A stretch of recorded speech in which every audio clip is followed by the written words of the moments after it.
Hey, welcome back. Mr. Stremecki, and I'm here to help you out with your homework.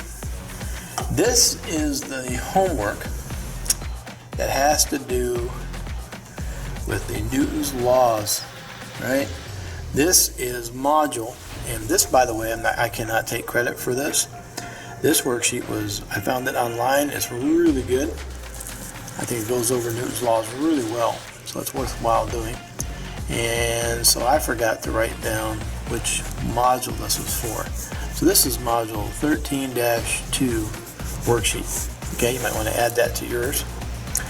And there's lots of good questions here. Hint, hint, these are very good test questions, by the way. And it says, choose the best answer for each question from the choices below. Be clear about your answer. You're circling. None of this circling two answers, no sloppy stuff, blah, blah, blah. Make sure this teacher wants you to make sure that you explain it. And just so you know, this is from a regular physics class, okay? And you guys are in physical science, which is introduction to physics. So let's give this a whirl, try some of these together. Newton's third law states, now remember, Newton's law is the one that you all remember. For every action, there's an equal and opposite reaction, right? So which one is it? Objects in motion stay in motion?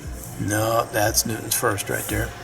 Force is equal to mass times acceleration. That's Newton's second law. For each action, there is an equal and opposite reaction force. There it is right there. Okay? And he wants us to circle our answers. So I'm going to circle C. And he wants to know why. Not say, let's see, for every action, there's an equal and opposite reaction. Well, that is Newton's third law.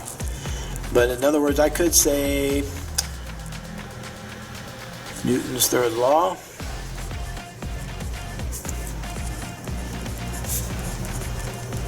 states there's always a pair of forces. There is always a pair of, I'd say electrons, sorry about that, pair of forces.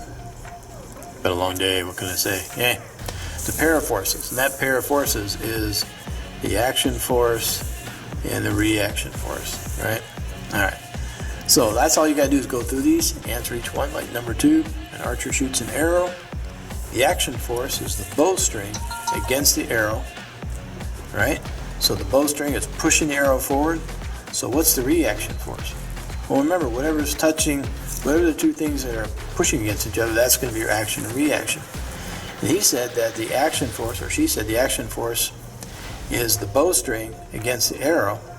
So the reaction force is the arrow is going to push back on the bowstring. So let's look for that one. The arrow's pushed against the bowstring. So it's B right there.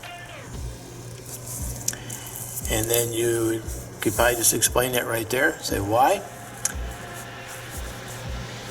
I don't know why he's asking us to play why, because it's kind of self-redundant there, isn't it? But anyways, we'll put it on there and just say the bowstring and arrow are the paired forces.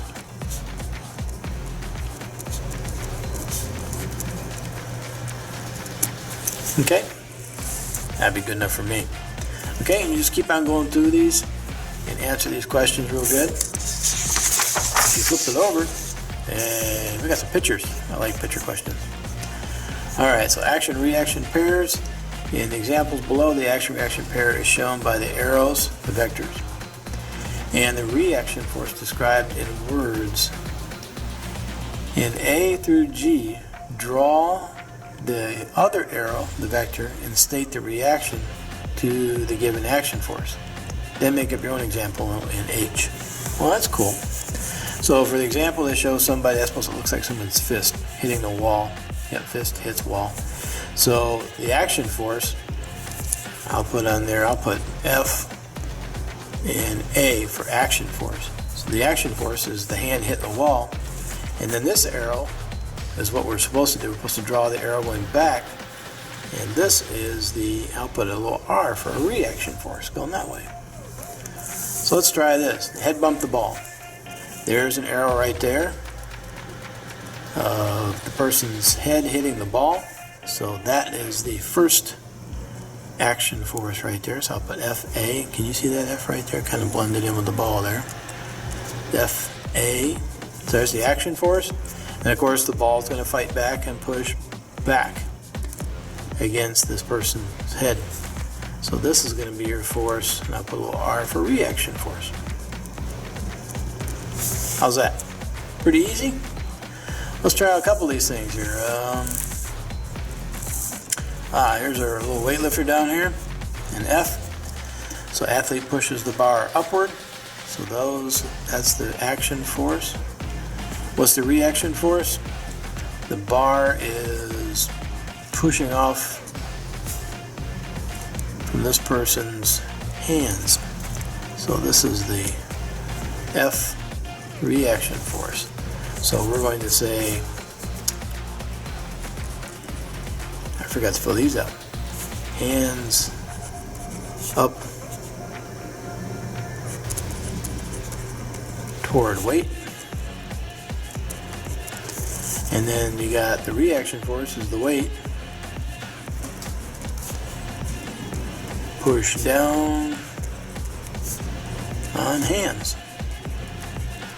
Let's go back into this one too. Head bumps the ball. And what's the reaction? Ball pushes the head. So it pushes back against the head. Okay? And you just go through those to do those on there, through A through G, and then H over here. You get to draw your own action reaction force. And if you can't think of anything, just think about the video when we did this. Remember there was a table and a book sitting on top, or a person sitting in a chair. You could try that and show those two forces. All right, got any questions, shoot me an email or join me in Zoom.